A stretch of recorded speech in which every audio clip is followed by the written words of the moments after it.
নামাজ পড়তেছস না, পড় আরো বেশি করে। ইয়া, তুই আজকে জন্মের মতো নামাজ পড়। আমি শয়তান, আমি তোকে কখনোই নামাজ পড়তে দিব না। তুই যতবারই নামাজ পড়স না কেন, আমি তোকে প্রতিবারই বিরক্ত করবো। আমি তোকে কখনোই নামাজ পড়তে দিব না।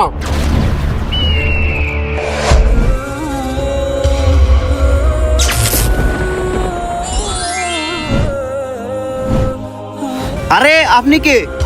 আপনি কেন আমার মাথার উপরে ফুল ছিটিয়ে দিয়েছেন? আমি হইলাম শয়তানের বাদশা।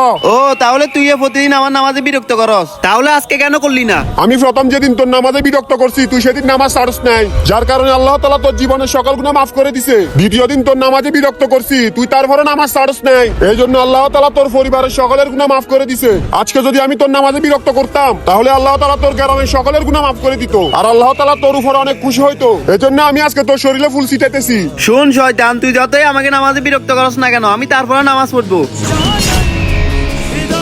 আল্লাহ মহান। আল্লাহকে ভালোবাসলে কমেন্টে আল্লাহর নামটি লিখুন।